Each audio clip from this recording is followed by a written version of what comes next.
Salut à tous, bienvenue dans Dixon Discute. Moi c'est Dixon, je suis comédien et auteur. Salut, ça va? Ça va et toi? Super. Déjà, comment on t'appelle? On m'appelle Colin, Colin Gold. Ok, ça c'est ton nom d'artiste? Ouais, c'est mon nom d'artiste. Et sinon, je m'appelle Lucas. Ok. Et qu'est-ce que tu fais?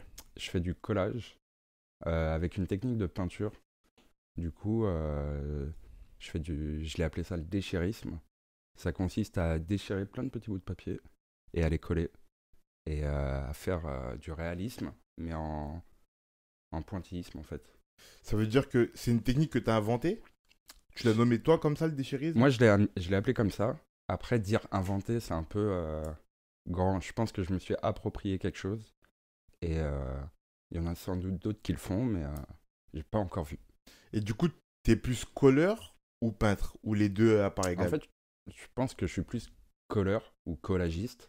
Et peintre, c'est juste que c'est une matière, c'est des nuances, c'est des couleurs. Je vais chercher mon inspiration plus dans la peinture, dans la manière de voir les choses, dans la manière d'intégrer les nuances. Mais sinon, après, ouais, c'est du collage. Je fais pas de peinture. Je fais un peu de peinture pour le plaisir, mais pas, pas dans le collage. Ok. Et depuis quand tu fais ça? Le collage, là, ça va faire 2 ans et demi, 2 ans à peu près. Et voilà, je fais vraiment que ça, tous les jours, tous les jours, tous les jours. Ça fait 2 ans et demi que tu fais ça plein pot. Non, ça fait 1 an que je fais ça tous les jours, Ok. du matin au soir. Après, ça fait 2 ans et demi que je faisais tous les 2 jours, parce que j'avais un travail à côté, mais je le faisais la nuit, en fait. Maintenant, je peux le faire matin, midi, soir, nuit, tout le temps, et Ok. dormir. Et c'est quoi tes premiers souvenirs de création? De création dans le collage ou De façon globalement? générale, ouais. En fait, j'ai toujours baigné dans l'art. Toujours, toujours. Du coup, j'en ai plein, mais j'ai fait beaucoup de dessins. J'ai fait de la peinture, j'ai fait de la sculpture.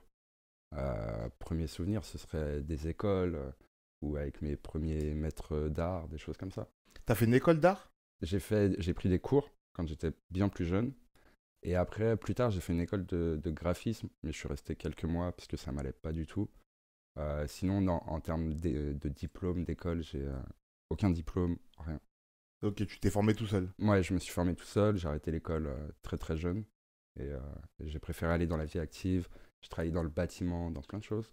Mais Mais du coup, ma prochaine question, c'est est-ce que tu penses que si t'avais pas fait ça, t'aurais trouvé quand même un autre métier créatif? en fait, par exemple, le collage, c'est pas moi qui l'ai choisi, c'est un peu lui qui m'a choisi. Moi, donc, il y a 2 ans à peu près, je travaillais dans l'informatique. Donc j'avais une bonne place dans l'informatique, ça se passait bien. Mais il me manquait le côté créatif. Et en fait, je me suis blessé, j'ai eu un accident du travail aux mains. Du coup, tu sais, j'étais tout le temps en train de créer un peu. Comme je te dis, je faisais toujours de la peinture, j'ai toujours gardé un œil sur l'art pour m'exprimer. Mais j'avais pas cette chose qui me disait, tiens, t'as quelque chose à prendre, quelque chose à faire de ta vie, tu vois. Et c'était toujours par passion. Du coup, je me suis blessé aux mains. Et donc, je suis resté à peu près pendant 2 mois immobilisé pour pas pouvoir travailler, tu vois. Et, euh, et je pouvais pas faire de peinture parce que c'était au doigt, je pouvais pas peindre. Et j'avais plein de magazines. Et du coup, le collage est arrivé comme ça. Donc, j'ai fait un portrait, premier portrait. On m'a dit, ouais, c'est cool, c'est cool. Et j'ai creusé le truc et je me suis approprié une technique. D'accord. Donc, tu vois, c'est vraiment le collage pour moi qui m'a choisi. C'est un effet de synchronicité, un peu, on peut dire. Tu Ouais, vois, je vois très bien. c'est un peu ça. Ok, c'était vraiment la rencontre de plusieurs moments dans ta vie qui t'ont amené à ce moment-là. Moi, j'avais besoin de créer, j'avais besoin de me trouver une place, en fait, dans l'art. Comme je te dis, j'ai toujours dessiné, j'ai toujours fait des choses, mais j'ai jamais trouvé ma place, réellement. Et là, en tout cas, je commence à me trouver. Tu vois, on verra, je sais pas si je vais faire du collage toute ma vie, mais je sais que c'est quelque chose qui me plaît énormément, qui me fait même, moi, me découvrir, tu vois. Mais du coup, t'as déjà d'autres envies créatives ou pas? Dans le collage, Non, de façon générale. Hors géné- du collage, du coup, même. ouais, énormément, énormément. Après, ça va toujours un peu rester dans le collage, mais disons que c'est aussi des... Tu vois, j'ai envie d'être distributeur d'art, donc ça veut dire créer des événements autour des jeunes artistes, des artistes émergents. Ça, c'est quelque chose qui me parle énormément. Après, dans le collage, j'ai toujours des grands rêves. C'est un peu à la manière de JR, tu vois, de faire des collages, mais JR qui est un photographe qui exact, imprime des photos en très exact, très très très grand grand format et qui qui fait les en colle. fait sur bâtiment, sur monument. Ouais. Ça, ce serait d'avoir des concepts comme ça, de développer son art plus grand. Genre, c'est vraiment quelque chose qui m'intéresserait à l'avenir. Alors, je vais rebondir sur ce que tu viens de dire, sur le fait que tu as des envies de monter des événements. Ouais.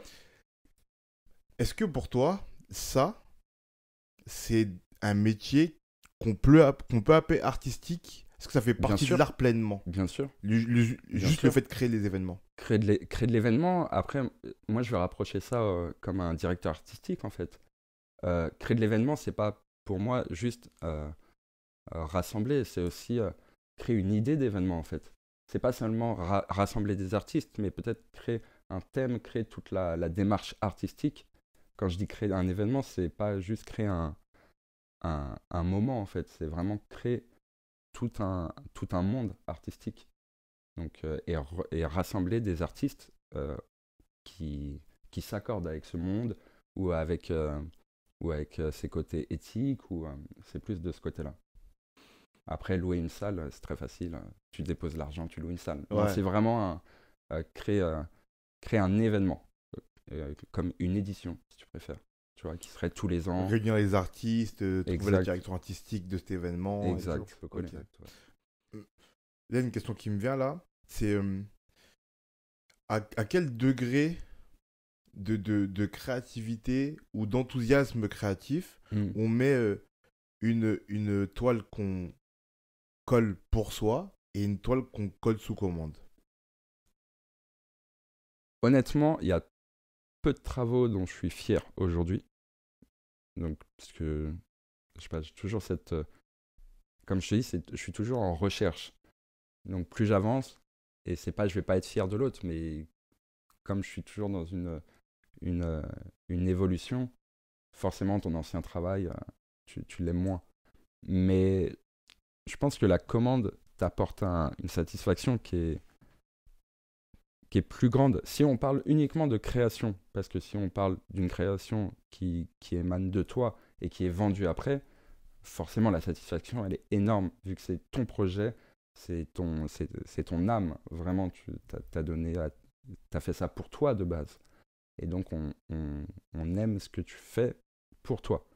Après, une commande, c'est on te demande toi ce que tu fais, mais c'est pour lui. Donc c'est deux satisfactions différentes, mais seulement sur la création. Si demain je dois faire une commande ou une toile, la satisfaction n'est pas la même. Disons que la commande, c'est une fierté.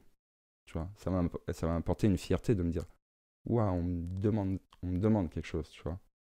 Mais les deux sont satisfaisants. Mais je pense que celle que je fais pour moi, il y a plus de remise en question. Ça veut dire que mon taux de satisfaction, il va faire comme ça. Sur le mois que je vais créer, il va être comme ça. Alors que pour mon client, je vais pas, c'est pas que je vais pas réfléchir, mais je vais pas me laisser dans la négativité ou dans trop de remise en question parce que je veux donner le meilleur pour mon client. T'essaies d'aller droit au but. Ouais, Quand j'essaye de pas me laisser ouais, éparpiller, de pas trop penser à me remettre trop en question en fait.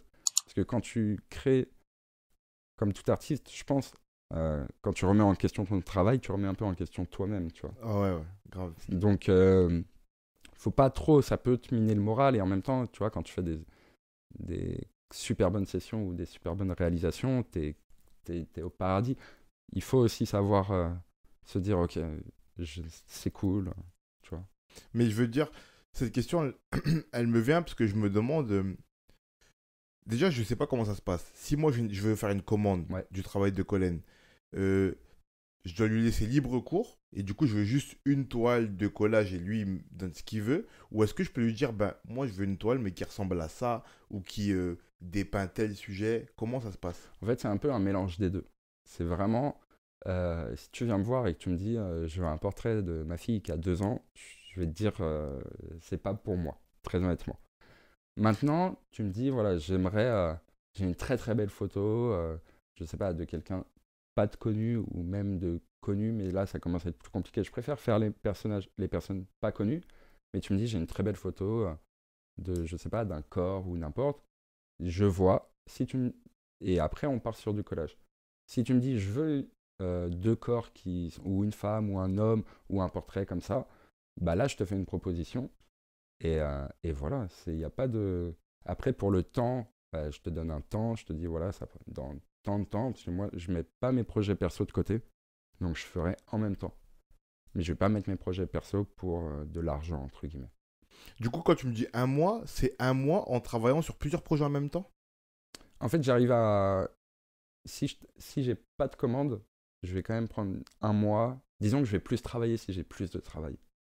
Tu vois, c'est plus... quand je suis dans le collage, je suis dedans. Donc, je peux faire deux projets en même temps. Mais si... je sais pas comment t'expliquer, tu vois. Mais c'est plus facile pour moi de travailler sur la même journée sur deux toiles différentes Mm. que de me motiver. Allez, tel jour, je travaille sur une toile. Je suis déjà dedans, en fait. Mm. Je suis déjà dedans. Mes nuances, elles sont toutes sorties. Je vois à peu près. Le travail s'enchaîne beaucoup plus vite. Euh, dans n'importe quelle session, de toute façon, les 2 premières heures, c'est les plus difficiles. Les 2 dernières, c'est les meilleures. Et Ouais, celles où tu es le plus fatigué. c'est toujours comme ça. Donc non, pour une commande, ouais. Après, mes commandes, c'est souvent des toiles bien plus petites que ce que je fais. Donc une commande, parce qu'il y a une question de prix aussi, une commande va me prendre souvent 2 semaines, en étant 2 semaines tous les jours dessus, euh, 4 heures par jour dessus, tu vois. Ok.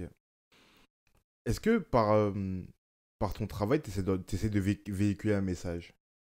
Là, je vais commencer à le véhiculer, ou je commence en tout cas.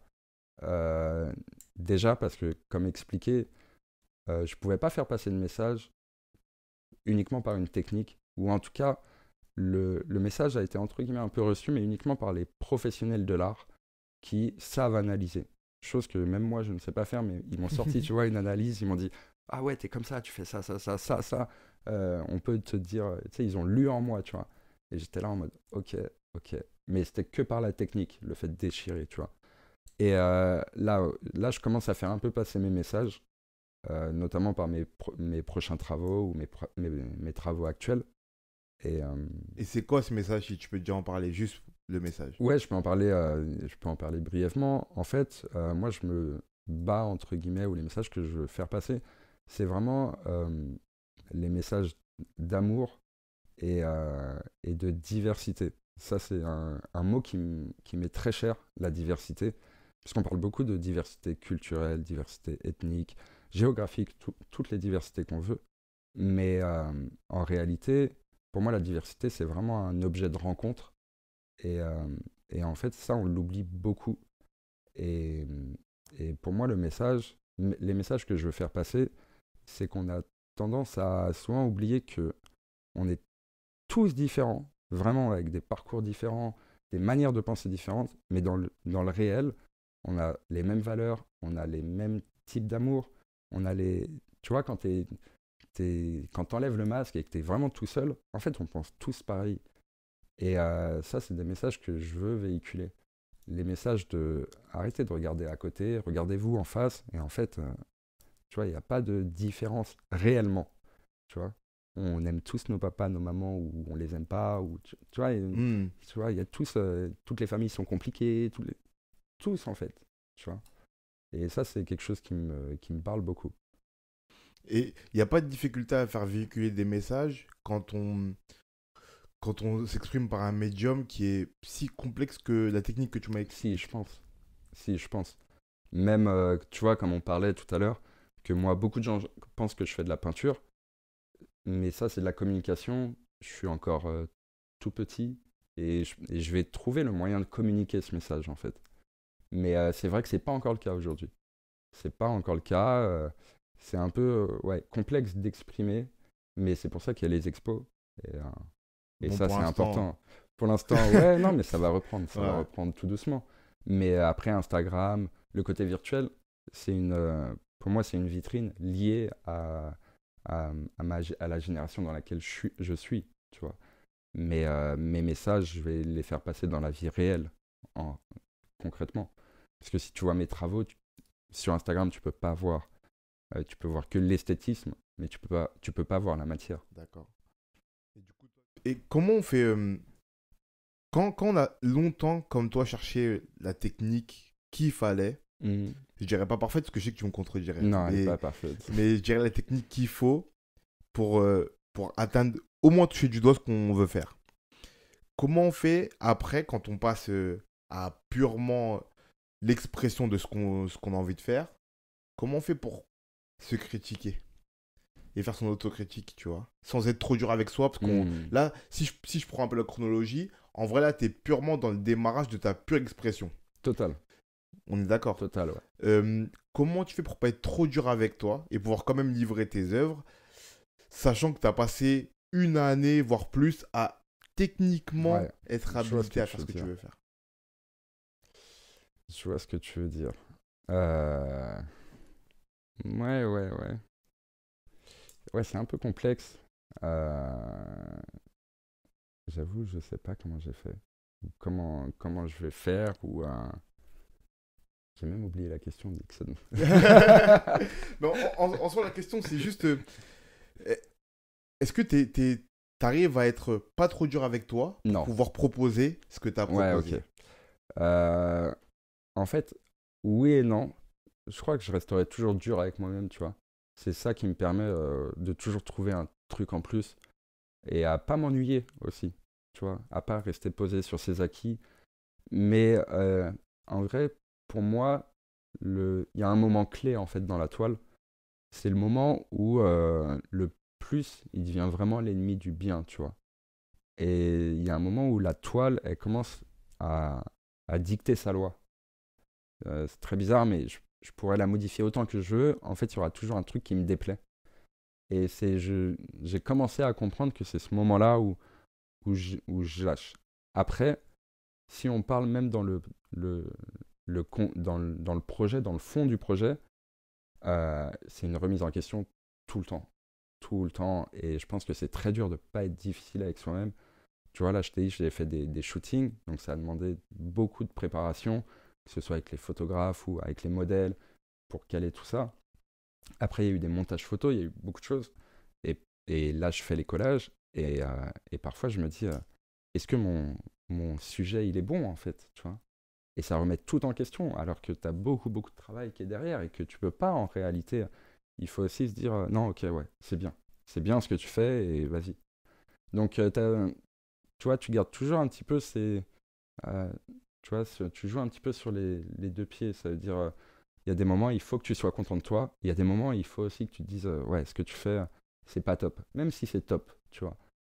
Ok. Mais, Ben merci, on va conclure. bah, merci à toi. Pour conclure, je pose toujours trois petites questions. Ok. La première, c'est cite-moi ton objet créatif favori, toujours confondu. Ça peut être matériel comme immatériel, tu vois. Un objet comme un simple objet ou un objet comme œuvre créative. Un objet en œuvre créative, franchement, ça va faire cliché un peu. Ce que tu veux. Et cliché actuel, mais je dirais mon iPad, hein. Ton iPad? Ouais. Parce que c'est par ça que je passe partout, en fait. Pour trouver mes idées, même pour travailler, en fait. Genre, je mets tout sur mon iPad. Ça fait pas très. Ça fait cliché actuel plus que cliché On, de l'artiste, on a tu déjà dit un vois. iPhone, du coup, t'inquiète. Non, mais parce que en vrai, l'iPad, je l'utilise euh, pour tout, en fait. C'est mon repère pour travailler. Tu vois, je mets mon sujet dessus et je travaille que sur l'iPad, en fait. Et en réel. Mais ouais, ce serait vraiment ça. Ok, Sans iPad, actuellement, j'ai du mal à créer, tu vois. ok, ton iPad. La deuxième, c'est une œuvre créative inspirante pour toi. Oh, je peux t'en sortir beaucoup. Mais je vais quand même rester sur un classique. Euh, euh, je dirais le jugement dernier de Bock ou Bosch, ça dépend. Qui a un superbe tableau. C'est un tableau qui m'inspire énormément. C'est un de mes tableaux préférés. Et après, quand même, je dirais Kit King, qui est une artiste en réalisme, qui est une artiste que j'adore. Pourquoi elle t'inspire? Et Lucille Caligari, que je dis aussi. Qui est, en fait, là, tu as mes trois artistes, tout confondus, préférés.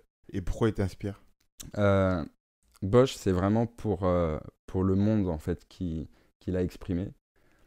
Euh, Kid King, c'est pour sa technique. Elle a une technique de réalisme qui est juste incroyable. Et Lucille Caligari, c'est parce que c'est une artiste que je suis depuis longtemps maintenant et qui fait du dripping, du portrait en jeté.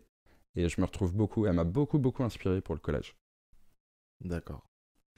Et pour terminer, un conseil pour quelqu'un qui veut se mettre à créer. Jamais lâcher. Franchement, je veux pas dire qu'on te dise que c'est bien ou que c'est pas bien, ne jamais lâcher, parce que tu auras toujours des gens qui te diront que c'est bien, ça c'est sûr. Parfois des gens qui te diront que c'est pas bien, mais tu auras une majorité dans la logique de gens qui te diront que c'est bien. Mais en tout cas, c'est jamais lâcher. Ça veut dire jamais se reposer sur ses acquis, toujours aller chercher, pas forcément vers les autres et vers ce qui nous entoure, vers d'autres artistes, mais même aller chercher en soi en fait. Et vraiment, si tu as un objectif, c'est ouais, jamais lâcher. Même s'il vient pas, en fait, le résultat, il arrive que à ceux qui lâchent pas. Il arrive pas à ceux qui lâchent. C'est vraiment primordial. Ok, on va retenir ça. Ne lâchez rien. Ouais, lâchez rien du tout, du tout, du tout. Ben merci. Merci à toi. On va mettre dans la bio, la description, Yes, le lien vers ton site et ton Instagram pour qu'on voit ton carrément. travail. Avec plaisir. Merci beaucoup. Merci, À la prochaine. avec plaisir.